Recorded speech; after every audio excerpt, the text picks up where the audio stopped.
नमस्कार विद्यार्थी मित्रांनो, स्वागत आहे तुमचं आपल्या यूट्यूब चॅनलमध्ये ज्याचं नाव आहे द कन्सेप्ट बिल्डर. आणि या ठिकाणी टेलिग्राम चॅनलची लिंक प्रोव्हाइड केलेली आहे, ज्या ठिकाणी जाऊन आपण चॅनलला सबस्क्राईब करा, जेणेकरून आपल्याला नवीन नवीन PDF या ठिकाणी मिळतील. तर आपलं पहिलं आर्टिकल आहे strategic military infrastructure upgrade for Andaman and Nicobar.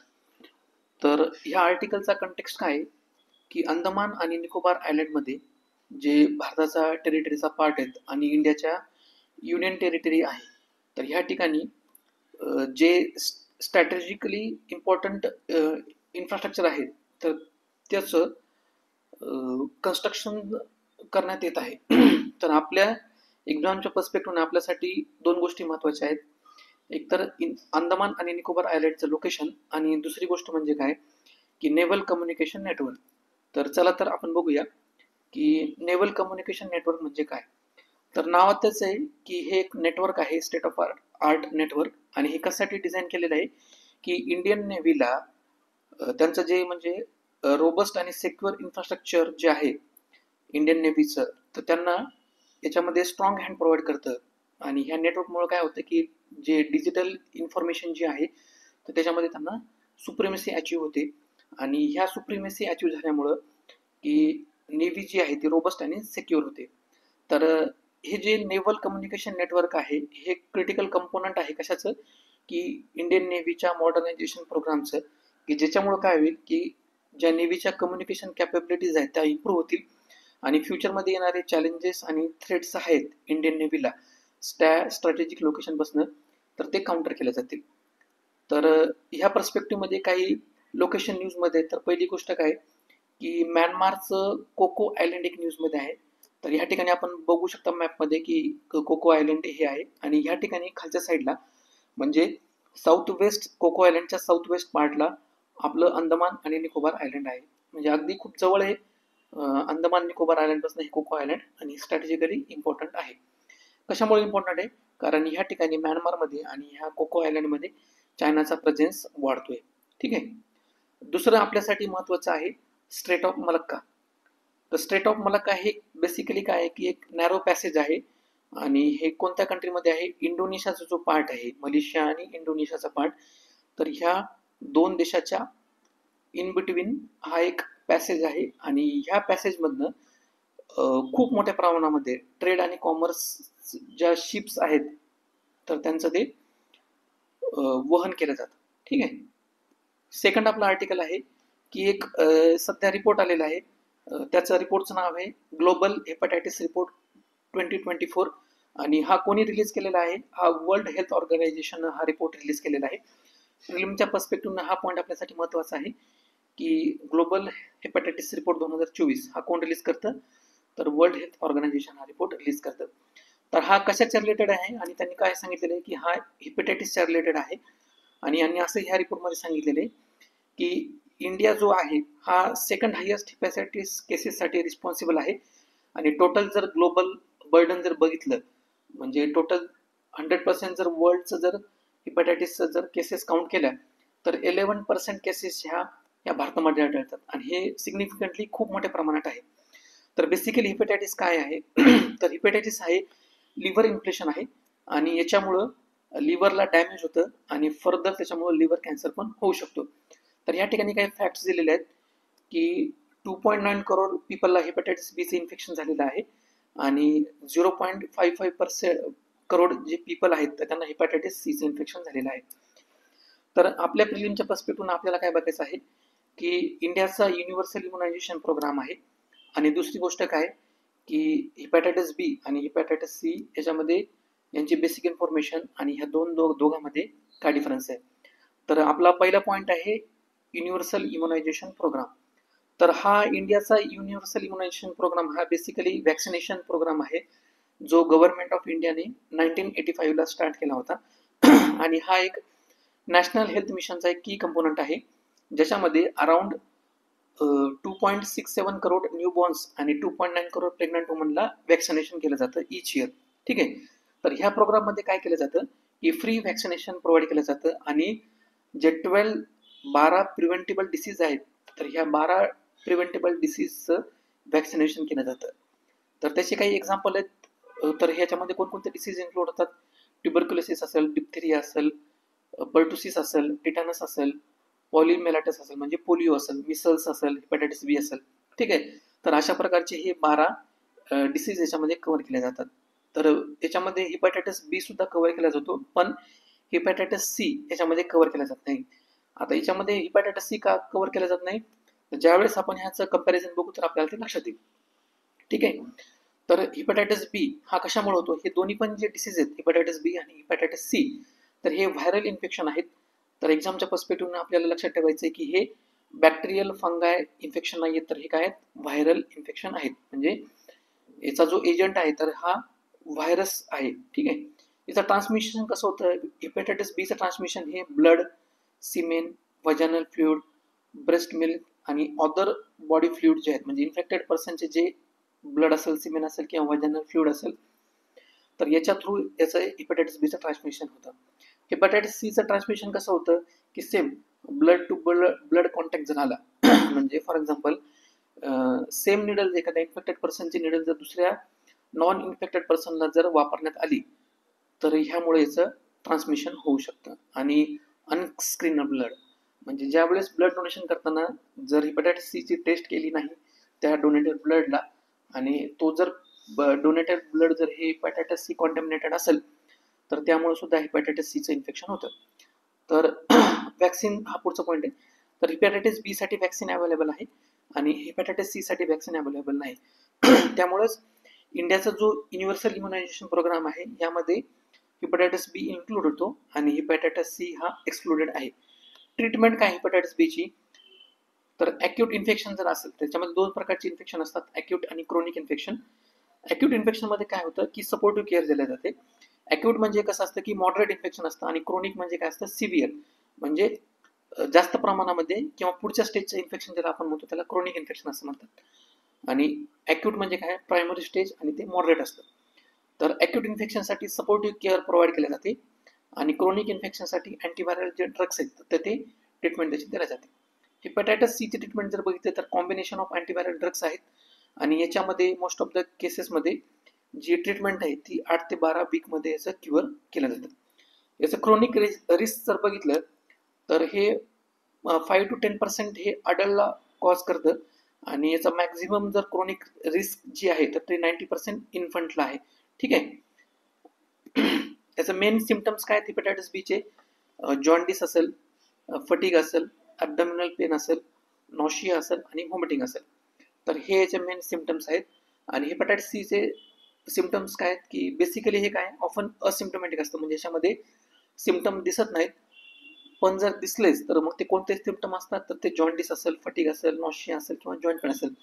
तर सेम सिम्पटम असतात पण बेसिक फरक काय की हेपॅटायटिस बी मध्ये सिम्पटम्स हे प्रॉमिनंटली दिसतात, पण हेपॅटायटिस सी मध्ये ते सिम्पटम्स एसिम्प्टोमॅटिक असतात, म्हणजे प्रॉमिनंटली दिसत नाही. याचं प्रिव्हेन्शन कसं केलं जातं की हेपॅटायटिस बीचं प्रिव्हेन्शन हे वॅक्सिनेशन केलं जातं. आताच आपण बघितलं की एक तर वॅक्सिनेशन असेल किंवा एक सपोर्टिव्ह किंवा अँटीव्हायरल ड्रग्स याच्यामध्ये दिले जातात. आणि हेपॅटायटिस सीचं हे प्रिव्हेन्शन कसं केलं जातं की अवॉइड शेअर्ड निडल्स आणि using only screen bloods and practicing safe sex. ठीक आहे. तर UPSC 2015ला सिव्हिल सर्व्हिस प्रिलिम एक्झामिनेशनमध्ये हेपॅटायटिस बी आणि हेपॅटायटिस सीच्या रिलेटेड एक क्वेश्चन आला होता. तर तुम्ही तो question based on the above information तुम्ही तो क्वेश्चन सॉल्व्ह करायचा आहे. आपलं पुढचं आर्टिकल आहे. ह्या आर्टिकलचा कंटेक्स्ट असा आहे की एक गुजरात स्टेटमध्ये एक रेल लिंक एस्टॅब्लिश होतीये आणि ह्या रेल लिंक एस्टॅब्लिश होण्यामुळे काय होतंय की गीर नॅशनल पार्क जो आहे तर तिथल्या लायन्सला थ्रेट निर्माण झालेला आहे आणि त्यामुळे काय झालेलं आहे की हायकोर्टमध्ये पिटिशन टाकण्यात आली होती आणि त्या पिटिशनला उत्तर म्हणून रेल्वे डिपार्टमेंट आणि गुजरात फॉरेस्ट डिपार्टमेंटनं हायकोर्टला असं सांगितलेलं आहे की ते स्टँडर्ड ऑपरेटिंग प्रोटोकॉल जे असतील, म्हणजे फॉर एक्झाम्पल की ट्रेनची स्पीड जी आहे ती बिलो 40 किलोमीटर पर हवरच्या स्पीडनं ते रन करतील, ज्यामुळे लायनला थ्रेट कमी होईल. ठीक आहे. तर एक्झामच्या पर्स्पेक्टिव्हनं आपल्यासाठी काय महत्त्वाचं आहे की पिपावाव सुरेंद्रनगर रेल लाईन जी आहे ती एक त्याचं लोकेशन महत्त्वाचं आहे. त्याच्यानंतर गीर नॅशनल पार्कचं लोकेशन महत्त्वाचं आहे आणि पिपावाव जे रिजन आहे तर त्याच्यामध्ये एक मिनिट,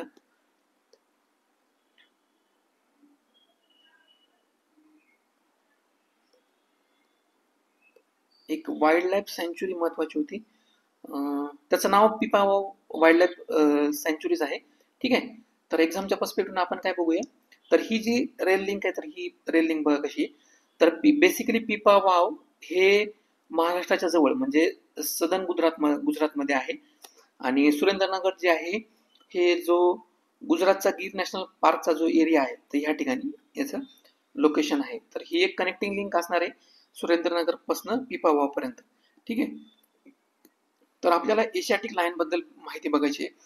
तर याचं सायंटिफिक नेम काय, पॅन्थेरा लिओ पर्सिका हे याचं सायंटिफिक नेम आहे. आणि याचं हॅबिटेट जर आपण बघितलं तर इंडियामध्ये फक्त जे स्क्रबलँड आणि डिसिडियस फॉरेस्ट आहेत, ड्राय डिसिडियस फॉरेस्ट गुजरात स्टेटमध्ये, तर ह्याच ठिकाणी फक्त पूर्ण इंडियामध्ये एशियाटिक लायन आढळतात. याचं आयुसियन स्टेटस जर बघितलं तर एंडेंजर्ड कॅटेगरीमध्ये याचं आयुसियन स्टेटस येतं. कन्झर्वेशन एफर्ट्स जे असतील तर बेसिकली याचे इन सिटू आणि एक्स सिटू म्हणजे नॅशनल पार्कमध्ये आणि ब्रीडिंग सेंटरमध्ये कन्झर्वेशन एफर्ट्स केले जातात. आणि पॉप्युलेशन जर इंडियामध्ये जर बघितलं तर 20th सेंचुरी जी आहे म्हणजे 20th सेंचुरीच्या स्टार्टिंगला हंटिंग आणि पोचिंगमुळे याचं पॉप्युलेशन नियर एक्सटेन्शन पोहोचलं होतं. पण सेंट्रल गव्हर्नमेंट आणि स्टेट गव्हर्नमेंट ऑफ गुजरातच्या एफर्ट्समुळं 2020 पर्यंत याचं हेल्दी पॉप्युलेशन जे एस्टिमेट आहे तर हे 674 इंडिव्हिज्युअल एशियाटिक लायन्स यांचं पॉप्युलेशन आहे. तर मॅपच्या पर्स्पेक्टिव्ह आपल्यासाठी काय महत्वाचं आहे की गीर नॅशनल पार्कचं एक लोकेशन महत्वाचं आहे. तर हे गीर नॅशनल पार्क आणि वाईल्ड लाईफ सँच्युरी बघा या ठिकाणी आहे. आणि दुसऱ्या गोष्ट महत्वाची आपल्यासाठी काय की पूर्णा वाईल्ड लाईफ सँच्युरी म्हणजे पिपावाव जे लोकेशन आहे तर तिथनं ही पूर्णा वाईल्ड लाईफ सँच्युरी आहे. आणि सुरेंद्रनगर जे दुसरं लोकेशन आहे ते तिथं गीर नॅशनल पार्क येतं. ठीक आहे. तर प्रॅक्टिससाठी आपल्याला एक क्वेश्चन देण्यात आलेला आहे तर तुम्ही तो सॉल्व्ह करावा.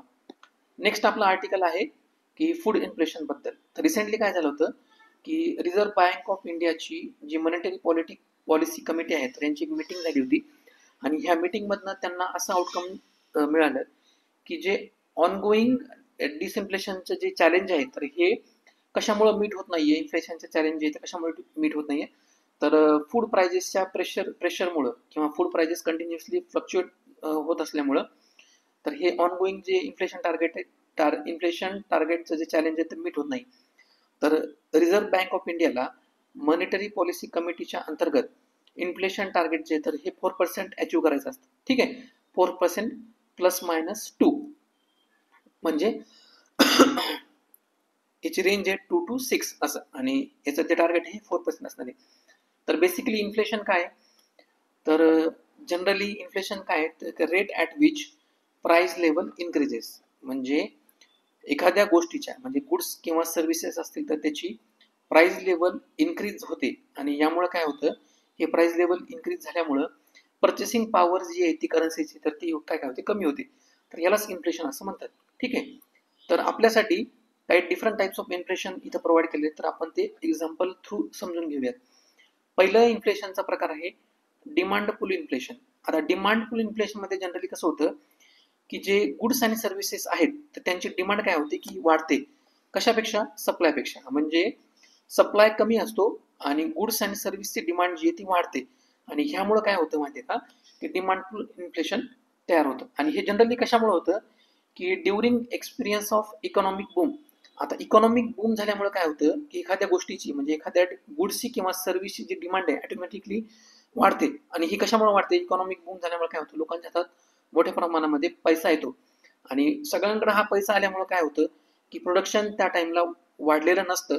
म्हणजे काय होतं सप्लाय हा कमी झालेला असतो आणि गुड्सची डिमांड ही वाढलेली असते आणि ह्या मिसमॅचमुळं गुड्स अँड डिमांड सर्व्हिसच्या आणि सप्लायच्या मिसमॅचमुळं जे इन्फ्लेशन होतं तर त्याला डिमांड पुल इन्फ्लेशन असं म्हणतात. नेक्स्ट आपला जो टाईप आहे त्याला कॉस्ट पुश इन्फ्लेशन असं म्हणतात. तर बेसिकली याच्यामध्ये काय होतं की प्रोडक्शनच्या ज्या कॉस्ट आहेत त्या इन्क्रीज झाल्यामुळं जे इन्फ्लेशन वाढतं किंवा जे बेसिकली प्राइस वाढतात एखाद्या गुड्सच्या किंवा सर्व्हिसच्या तर त्या इन्फ्लेशनला किंवा त्या प्रकाराला कॉस्ट पुश इन्फ्लेशन असं म्हणतात.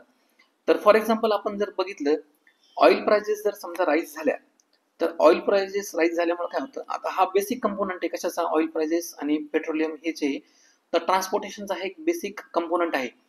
आणि ह्या प्राइस ऑइल प्राइजेस राईज झाल्यामुळे ट्रान्सपोर्टेशनची प्राइस वाढते.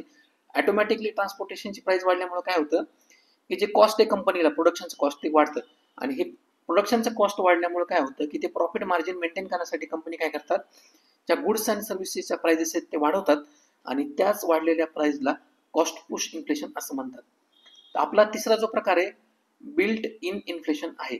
आता फॉर एक्झाम्पल ह्या बिल्ट इन इन्फ्लेशन मध्ये काय होतं की फ्युचरमध्ये असं एक्सपेक्टेशन किंवा असं प्रेडिक्शन केलं जातं की काही गोष्टीमुळं किंवा काही फॅक्टर्समुळं फ्युचरमध्ये गुड्स अँड सर्व्हिसेसच्या प्राइस वाढणार आहेत. सोप्या भाषेत जर समजून घ्यायचं म्हणलं तर इंडियन मेट्रोलॉजिकल डिपार्टमेंटनं जर फोरकास्ट केलं की मान्सूनचं जे फोरकास्ट आहे तर फ्युचर काही काळामध्ये की इंडियामध्ये चांगल्या प्रकारे मान्सून होणार नाही. आता जर चांगल्या प्रकारे मान्सून जर होणार नसेल तर ऑटोमॅटिकली काय होतं की ज्या पेरिशेबल कम्युनिटीज आहेत, agriculture perishable communities, sorry agriculture non perishable communities आहेत, तर त्याचं होल्डिंग होतं, म्हणजे खूप मोठ्या प्रमाणावर साठवणूक होते. आणि ऑटोमॅटिकली काय होतं की साठवणूक झाल्यामुळं मार्केटमध्ये त्याचं कमी प्रमाणामध्ये अवेलेबिलिटी होते. आणि ही अवेलेबिलिटी कमी असल्यामुळे काय होतं, ह्या फ्युचर फोरकास्टमुळं जे इन्फ्लेशन तयार होतं त्याला बिल्ड इन इन्फ्लेशन असं म्हणलं जातं. ठीक आहे. पुढचा जो आपला प्रकार आहे स्टॅगफ्लेशन. आता स्टॅगफ्लेशन जर सोप्या भाषेत समजून घ्यायचं म्हणलं तर यासाठी 3 कंपोनंट आपण लक्षात ठेवले पाहिजे. पहिली गोष्ट काय, इकॉनॉमिक ग्रोथ, अनएम्प्लॉयमेंट आणि रायझिंग प्राइजेस. तर हे स्टॅग इन्फ्लेशन बेसिकली काय आहे की it is characterise by slow economic growth. स्टॅगफ्लेशनमध्ये 3 गोष्टी असतात. एक तर स्लो इकॉनॉमिक ग्रोथ असते, दुसरी गोष्ट काय की हाय अनएम्प्लॉयमेंट रेट असतो, आणि तिसरी गोष्ट काय की ज्या गुड्स आणि सर्व्हिसेस किंवा कमोडिटीज आहेत तर त्यांच्या प्राइजेस ह्या राईज झालेल्या असतात. ठीक आहे. तर पुढचं आपलं इन्फ्लेशनचा प्रकार आहे हायपर इन्फ्लेशन. हायपर इन्फ्लेशन मध्ये कसं होतं की इन्फ्लेशनच्या अपोजिट म्हणजे राईट हँड साईडला जर बघितलं आपण इन्फ्लेशनच्या, तर याच्यामध्ये काय होतं, exponential increase in price level. म्हणजे इन्फ्लेशन मध्ये आपण काय बघतो की एखाद्या गुड्स अँड सर्व्हिसेसची प्राइस लेवल इन्क्रीज झालेली आहे आणि त्या करन्सीची जी पर्चेसिंग पॉवर आहे ती कमी होते. पण हायपर इन्फ्लेशन मध्ये काय होतं पॉझिटिव्ह साईडला की एक्सपोनेन्शियल इन्क्रीज होतं, म्हणजे खूप मोठ्या प्रमाणामध्ये प्राइस लेवल इन्क्रीज होते. आणि ही जी एक्सपोनेन्शियल इन्क्रीज आहे तर बेसिकली हे 2 गोष्टींमुळे होत असते. एकतर लोकांच्या हातामध्ये खूप मोठ्या प्रमाणामध्ये पैसा आल्यामुळं, आणि दुसरी गोष्ट काय की करन्सीमध्ये जो कॉन्फिडन्स आहे लोकांचा तो कमी झाल्यामुळं. तर ही जे 2 गोष्टी आहेत आपल्याला जर्मनी आणि झिम्बाब्वे, जर्मनीमध्ये वर्ल्ड वॉर 1 नंतर आपल्याला ही सिच्युएशन हायपर इन्फ्लेशनची सिच्युएशन बघायला मिळाली होती. तर ही सिच्युएशन आणि झिम्बाब्वेमध्ये लेट 2000च्या आसपास ही सिच्युएशन बघायला मिळाली होती. तर जर्मनीमध्ये ही जी सिच्युएशन होती तर ही कशामुळे झाली होती की excessive increase in money supply. तर आपण काही कार्टून्स बघितले असेल किंवा आपल्या एनसीईआरटी मध्ये पण असं दाखवलेलं असेल की ब्रेड विकत घेण्यासाठी माणसं म्हणजे असं बॅग भरून भरून पैसे घेऊन जात होते. म्हणजे एक ब्रेडची लादी जर घ्यायची असेल तर त्यांना एवढ्या मोठ्या प्रमाणामध्ये पैसा हे करावं लागायचा. म्हणजे हे कशामुळे झालं होतं, excessive increase in money supply. आणि झिम्बाब्वेमध्ये जी लेट 2000 मध्ये सिच्युएशन आली होती ही कशामुळे झाली होती की करन्सीमध्ये जो कॉन्फिडन्स आहे सिटीजनचा तो कमी झाल्यामुळं ही सिच्युएशन एमर्ज झाली होती. म्हणजे बेसिकली हायपर इन्फ्लेशन मध्ये काय होतं की exponential increase in price level of goods and services. ठीक आहे. आपलं शेवटचा इन्फ्लेशनचा प्रकार आहे डिफ्लेशन. डिफ्लेशन मध्ये काय होतं, इन्फ्लेशनच्या अपोजिट म्हणजे निगेटिव्ह साईडला काय होतं की persistent decline in price level. म्हणजे एखाद्या गुड्स किंवा सर्व्हिसेस असेल किंवा ती कमोडिटी असेल तर त्यांचं काय होतं की प्राइस लेवल जे आहे ते डिक्लाइन होते.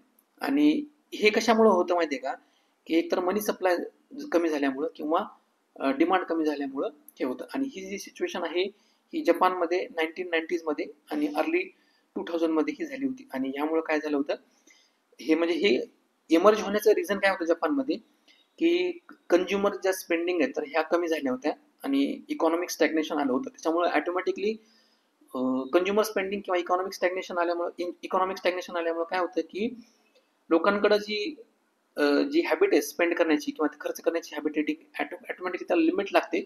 आणि लोक काय करतात, जास्त खर्च करण्याच्या ऐवजी जास्त एक्सपेंडिचर करण्याच्या ऐवजी लोक काय करतात, सेव्हिंगकडे प्रेफरन्स करतात. आणि ह्या याच्यामुळे काय होतं की डिफ्लेशन सारखी सिच्युएशन एमर्ज होते. तर सोप्या भाषेत सांगायचं म्हणलं तर इथं आपण बघू शकतो की इन्फ्लेशन जर आपण मिडलला घेतलं की जनरल प्राइस राईज आणि हायपर इन्फ्लेशन राईट साईडला घेतलं आणि डिफ्लेशन जर लेफ्ट साईडला घेतलं तर आपण बघू शकतो की इन्फ्लेशन काय सांगतं की जनरल प्राइस राईज होते. हायपर इन्फ्लेशन काय सांगतं की एक्सपोनेन्शियल प्रमाणामध्ये प्राइस राईज होते आणि डिफ्लेशन काय सांगतं की डिक्लाइन इन प्राइस लेवल. ठीक आहे. तुम्हाला जर आपलं आर्टिकल व्यवस्थित समजलं असेल तर आपल्या यूट्यूब चॅनलला सबस्क्राईब करा, तुमच्या मित्राबरोबर शेअर करा आणि टेलिग्राम चॅनल जॉईन करा. थँक्यू.